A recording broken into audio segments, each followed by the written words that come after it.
안녕하십니까? 세상의 모든 지식을 이야기로 풀어내는 이곳에 오신 여러분을 진심으로 환영합니다. 오늘 우리는 아주 특별한 한 소년의 이야기 속으로 여행을 떠나려 합니다.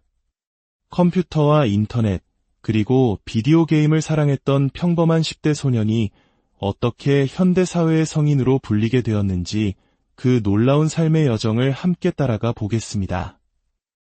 이 이야기가 여러분의 마음에 깊은 울림을 주었다면 주저하지 말고 이 은총을 주변 사람들과 나누어 주십시오. 이 영상을 공유하고 구독을 누르는 작은 행동이 오늘 우리가 만날 카를로 아쿠티스가 그러했듯 하느님의 사랑을 전하는 또 하나의 방법이 될 수 있습니다. 여러분의 삶에 주님의 평화가 가득하기를 기도합니다. 모든 사람은 원본으로 태어나지만 안타깝게도 많은 이들이 복사본으로 생을 마감한다. 이탈리아의 한 소년 카를로 아쿠티스는 이 말을 삶의 지표로 삼았습니다.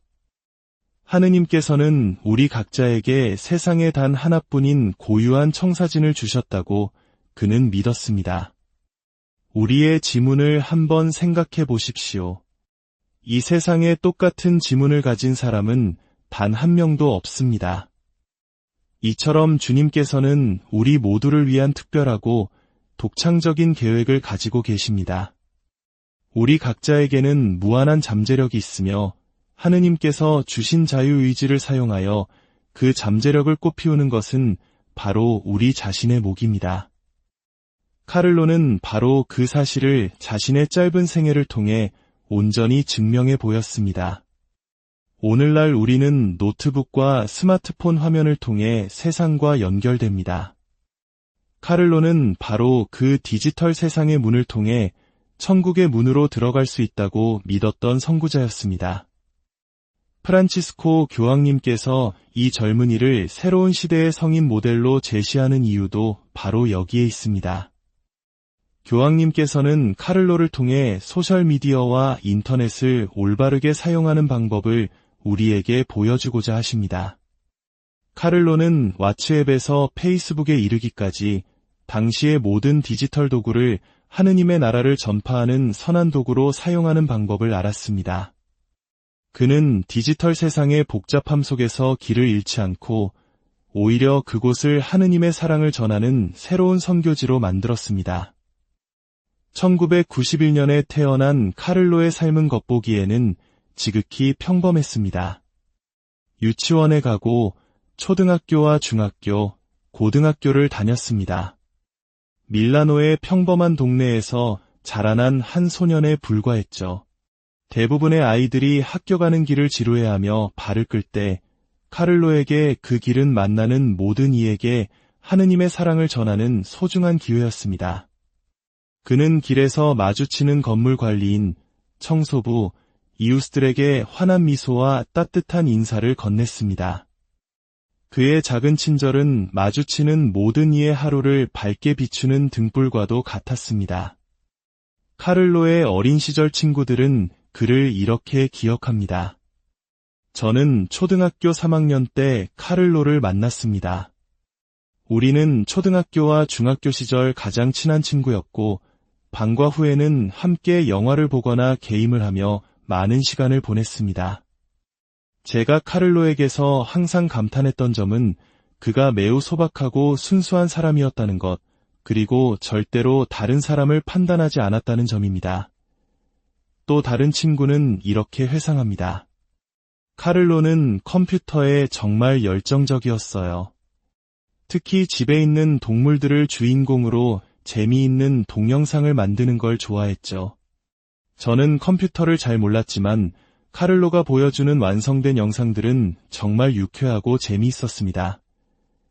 여름 방학이면 아시시에서 카를로와 함께 축구를 하고 했다는 한 친구는 특별한 기억을 털어놓았습니다. 어린 시절 형이 저를 짓궂게 괴롭힐 때가 많았습니다. 한 번은 카를로 앞에서 형이 저를 심하게 밀쳤는데 카를로는 망설임 없이 형을 번쩍 들어 집 밖으로 내보내고는 30분 동안 못 들어오게 했습니다. 그때는 그 행동의 의미를 다 이해하지 못했지만 시간이 지나면서 깨달았습니다. 카를로는 사람의 마음을 어루만지고 오랫동안 기억에 남는 그런 특별한 사람이었습니다. 지금도 저는 매일 밤 잠자리에 들 때마다 카를로를 생각합니다. 그는 결코 잊을 수 없는 사람입니다. 카를로의 친구들은 어릴 적 주된 관심사가 그저 놀고 재미있게 지내는 것이었지만 카를로는 그들을 조금 더 영적인 길로 이끌려 했다고 말합니다. 수많은 성당과 영적 유산으로 가득한 아시시의 거리를 거닐 때면 카를로는 친구들의 손을 이끌고 성당 안으로 들어가 잠시 기도하기를 원했습니다. 카를로의 삶을 송두리째 바꾼 결정적인 순간은 그의 첫 영성체 날이었습니다. 그에게 미사에 참여하고 성체를 모시는 것은 예수님과의 가장 특별한 만남이었습니다. 그는 가끔 성당에 가는 것이 아니라 매일 미사에 가기로 결심했습니다. 그리고 그 약속을 죽는 날까지 단 하루도 어기지 않았습니다. 매일 성체를 모심으로써 예수님과 맺는 우정은 그의 삶 전체를 풍요롭게 하는 영양분이 되었습니다. 흥미로운 사실은 당시 카를로의 어머니는 신앙에 그다지 열심이지 않았다는 점입니다. 본당 신부님이 그녀에게 교리교사직을 권했을 때 그녀는 오히려 아들의 깊은 신앙에 감화되어 스스로 변화하기 시작했습니다. 카를로의 어머니는 이렇게 고백합니다. 아들은 저에게 수많은 질문을 던졌지만 저는 아는 것이 거의 없었습니다. 저의 부족함은 너무나 컸죠. 카를로가 저를 위한 작은 구원자였다고 확신합니다. 아들 덕분에 저는 비로소 진정한 신앙의 여정을 시작할 수 있었습니다. 성체성사에 대한 카를로의 열정은 대단했습니다. 가족과 함께 여행을 갈 때면 그가 가장 먼저 물어보는 것은 가장 가까운 성당이 어디에 있어요? 였습니다. 그는 예수님과의 매일의 만남을 절대 놓치고 싶어 하지 않았습니다. 카를로는 종종 이렇게 말하곤 했습니다. 우리는 2000년 전 예수님 곁에 살았던 사람들보다 훨씬 더 운이 좋아요. 우리는 그저 가까운 성당에 가기만 하면 그곳이 바로 예루살렘이 되니까요. 그에게 감실이 있는 모든 곳은 예수님께서 실제로 현존하시는 거룩한 공간이었습니다. 그는 선언했습니다. 성체는 나를 천국으로 이끄는 고속도로다. 카를로는 사람들이 록 콘서트나 축구 경기, 최신 영화를 보기 위해 몇 시간씩 줄을 서는 것을 보고 놀라워했습니다. 그는 안타까워하며 말했습니다. 저토록 많은 사람들이 열광하는데 정작 우리 곁에 감실 안에 살아계시는 예수님 앞에는 왜 아무도 줄을 서지 않을까요? 그는 사람들이 잠시 햇볕에 피부를 태우기 위해 몇 시간씩 투자하면서도 우리를 성인으로 만들어줄 수 있는 예수님 앞에 머무는 데는 시간을 쓰지 않는 현실을 안타까워했습니다. 그는 예수님과의 관계가 우리 영혼을 성장시키고 우리 내면을 변화시킨다고 굳게 믿었습니다. 성체 조배를 할 때면 마치 자신이 감실 속으로 빨려 들어가는 것처럼 강렬한 예수님의 현존을 느낀다고 고백했습니다. 사람들은 왜 자신의 육체의 아름다움에는 그토록 신경을 쓰면서 영혼의 아름다움에는 무관심한 걸까? 카를로의 이 질문은 오늘을 살아가는 우리 모두에게 깊은 성찰을 안겨줍니다. 그는 결코 자신만의 세계에 갇혀 사는 아이가 아니었습니다. 10대 시절부터 카푸친 작은 형제회 수사님들과 함께 밀라노의 가난한 이들을 위한 무료 급식소에서 봉사했습니다. 그는 자신이 부자가 될 때까지 기다리지 않았습니다. 12살, 13살의 어린 나이에 그는 자신의 작은 용돈을 쪼개어 가진 것을 나누었습니다. 캘커타의 마더 데레사 성녀가 우리 동네에서부터 선을 행하기 시작하라고 하신 말씀을 그대로 실천한 것입니다. 그는 집에서 일하는 나제 씨와 함께 매일 저녁 식사의 일부를 떼어 노숙인들에게 가져다 주었고 장난감을 사는 대신 자신의 용돈으로 침낭을 사서 추위에 떠는 이들에게 나누어 주었습니다. 그의 가장 친한 친구는 예수님이었습니다. 그리고 그는 그 우정을 다른 이들과 나누는 것을 중요하게 생각했습니다. 그의 부모님 댁에서 일하던 인도 출신의 직원 라제시의 이야기는 특히 감동적입니다. 라제시는 자신의 증언에서 이렇게 말합니다. 이탈리아에 와서 저를 존중해준 유일한 사람은 바로 어린 카를로였습니다. 그는 저를 하인처럼 대하지 않고 친구로 대해주었습니다. 카를로는 라제시에게 미사가 무엇인지, 어떻게 성체를 모시는지에 대해 이야기해 주었습니다. 라제시는 말합니다. 카를로는 어린 아이였지만 저는 그를 제 스승보다 더 소중하게 여겼습니다. 그가 하는 모든 말은 제 마음에 기쁨과 감동을 주었기 때문입니다. 주님과 성모님에 대한 그의 이야기를 들으며 제 내면이 조금씩 변화하는 것을 느꼈습니다. 저는 그토록 어린아이가 제 삶의 롤모델이 될 수 있다는 사실에 놀랐습니다. 그는 저의 진정한 스승이었고 그 덕분에 저는 힌두교에서 가톨릭 신자로 개종하게 되었습니다. 카를로의 선한 영향력은 그가 세상을 떠난 후에도 계속되었습니다. 인터넷을 통해 우연히 카를로의 이야기를 접하고 30년 만에 신앙을 되찾았다는 한 남성은 아시시에 있는 그의 무덤을 찾아가 그 앞에서 오랫동안 눈물을 흘리며 자신의 신앙이 다시 태어나는 것을 느꼈다고 고백합니다. 카를로는 새로운 기술에 능통한 괴짜였습니다. 그가 살던 시대에는 오늘날과 같은 다양한 소셜미디어가 없었지만 그는 이메일을 가졌던 최초의 성인 후보자였습니다. 그는 자신이 가진 디지털 기술을 선교의 도구로 활용했습니다.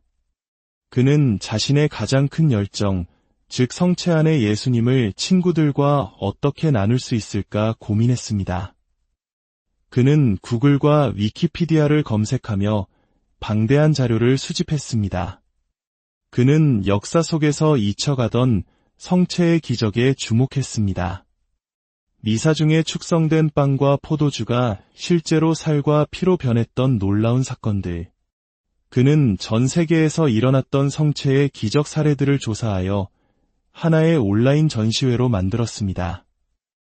이 전시회는 사제들과 신자들이 기적을 목격하고 삶이 변화된 증언들을 담고 있었습니다. 카를로가 만든 이 디지털 프레젠테이션은 미국 내 1만 개 이상의 본당을 포함해 파티마, 파리 등 전 세계의 성지를 순회하며 수많은 사람들의 마음을 움직였습니다. 이 자료는 여러 언어로 번역되어 지금도 계속해서 하느님의 사랑을 전하고 있습니다.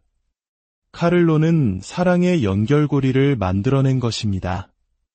하지만 안타깝게도 그가 준비한 전시회가 공식적으로 열리기 며칠 전 카를로는 몸이 아프기 시작했습니다. 구토 증세가 심해져 병원을 찾았고 그곳에서 급성 백혈병이라는 청천벽력 같은 진단을 받게 됩니다. 의사들은 침묵 속에서 병이 진행되었다고 설명했습니다. 카를로는 죽을 수도 있다는 말을 듣고도 유머를 잃지 않으며 미소와 함께 말했습니다. 주님께서 저를 제대로 한번 흔들어 깨우시네요. 그리고 어머니에게 이렇게 말했습니다. 엄마, 저는 여기서 살아나가지 못할 거예요. 하지만 걱정 마세요. 제가 하늘나라에서 많은 신호를 보내드릴게요. 그 말처럼 카를로는 사흘 뒤 세상을 떠났습니다. 병세는 걷잡을 수 없이 악화되었고 모든 것은 너무나 갑작스러웠습니다. 어머니는 그 순간을 이렇게 회상합니다. 아들이 죽었을 때 갑자기 모든 것이 칠흑 같은 어둠으로 변했습니다. 어둠 속에서 붙잡을 것이 아무것도 없다고 느꼈습니다. 하지만 시간이 흐르면서 우리는 이 모든 일에 의미가 있으며 거대한 계획의 일부라는 것을 깨닫게 되었습니다. 그 깨달음이 우리에게 평화를 가져다 주었습니다. 카를로의 장례식은 마치 축제와도 같았습니다. 성당은 가족들이 알지 못하는 수많은 사람들로 가득 찼습니다. 다른 종교를 가진 이웃들까지도 그의 마지막 길을 함께했습니다. 그들의 증언을 통해 가족들은 아들의 또 다른 삶을 발견하게 되었습니다. 2006년 10월 12일, 카를로는 하늘의 부르심을 받았습니다. 그리고 2011년 밀라노에서 그의 시복 절차가 시작되었습니다. 시복은 가톨릭 교회에서 성인으로 추대되기 전 단계로 거룩한 삶을 산 인물에게 복자라는 칭호를 부여하는 절차입니다. 시복을 위해서는 그의 전구를 통한 기적이 입증되어야 합니다. 기적은 브라질에서 일어났습니다. 선천적인 췌장기형으로 고통받던 한 아이가 카를로의 전구를 통해 기적적으로 치유된 것입니다. 한 본당 신부가 카를로의 이야기를 신자들에게 알렸고 미사가 끝난 후 할아버지의 품에 안겨있던 아픈 아이를 위해 모두가 기도했습니다. 그리고 아이는 기적처럼 건강을 되찾았습니다.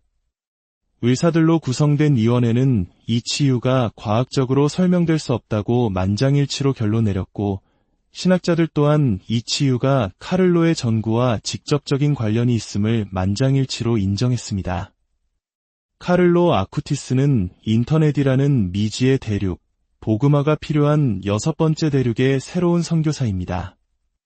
그는 디지털 시대를 살아가는 선구자 세대의 일원입니다. 카를로의 죽음은 그의 친구들에게 삶의 의미와 신앙에 대해 깊이 성찰하게 했습니다. 한 친구는 고백합니다. 솔직히 저는 카를로가 죽은 후 신앙에 대해 깊은 회의에 빠졌습니다. 신을 더 이상 믿지 않았고 사후 세계에 대한 믿음도 사라졌습니다. 하지만 카를로가 남긴 긍정적인 영향력과 그가 오늘날 얼마나 많은 사람들에게 도움을 주고 있는지를 생각하면 그 사실이 저에게도 큰 도움이 됩니다. 이제 저는 다시 믿음을 되찾았습니다. 카를로는 자신의 삶의 목표를 이렇게 말했습니다. 언제나 예수님과 하나 되어 있는 것, 이 단순한 문장은 우리에게 삶의 본질이 무엇인지를 일깨워줍니다. 마음과 마음으로 예수님과 언제나 함께하는 것. 루카복음 10장에는 이런 말씀이 있습니다. 수확할 것은 많은데 일꾼은 적다. 그러니 수확할 밭의 주인님께 일꾼들을 보내 주십사고 청하여라. 가거라.